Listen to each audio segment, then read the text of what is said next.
Hi, I'm Kerry Lee Condon. This edition of AHRI Insight is about harvest weed seed control. Harvest weed seed control is often referred to as the holy grail of weed management, but research by Michael Walsh from the University of Sydney and John Broster from Charles Sturt University has shown that crop competition plays a really important role in the success of harvest weed seed control.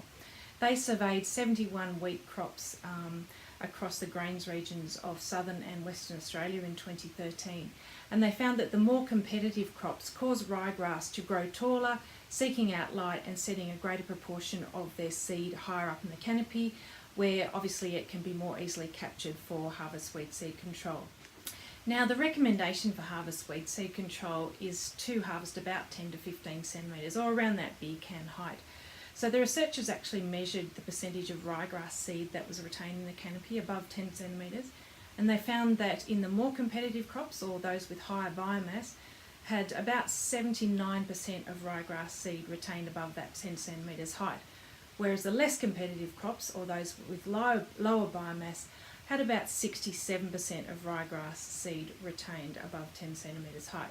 So in terms of harvest weed seed control, fairly effective ryegrass capture harvesting at 10 centimetres. For some growers wanting to harvest a little bit higher, the researchers also measured ryegrass seed retention through the canopy. So for example, at 20 centimetres height, the more competitive crops had still retained about 73% of ryegrass seed above that 20 centimetres height, compared with just 44% in those less competitive or lower biomass crops. Moving up through the canopy again, at 40 centimetres or a fairly typical harvest height, the more competitive higher biomass crops had still retained 51% of ryegrass seed above that 40 centimetres height, but those lower biomass, less competitive crops, there was only 9% of ryegrass seed retained above 40 centimetres. So in terms of harvest weed seed control, yes, perhaps you could get away with lifting the harvest height in more competitive crops and still retain a reasonable proportion of ryegrass seed for effective harvest weed seed control. But in those less competitive crops, or in regions where biomass is limited by rainfall, you really need to get that harvest height as low as possible to be able to capture as much ryegrass seed as possible and make harvest weed seed control efficient. So the other thing the researchers looked at, and something that we're often asked about, is will ryegrass adapt or become resistant to harvest weed seed control?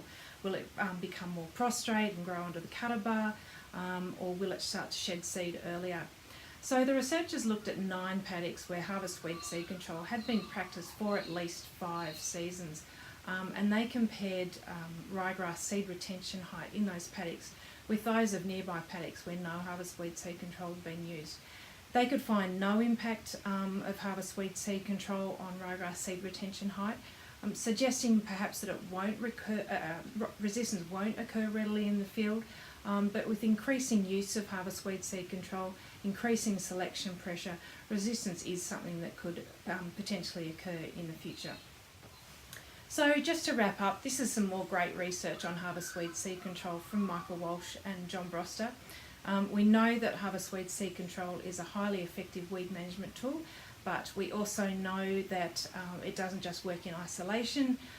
It works effectively in combination with the other big 6 weed management tools, and it seems to work particularly effectively in combination with crop competition. So read on to find out more.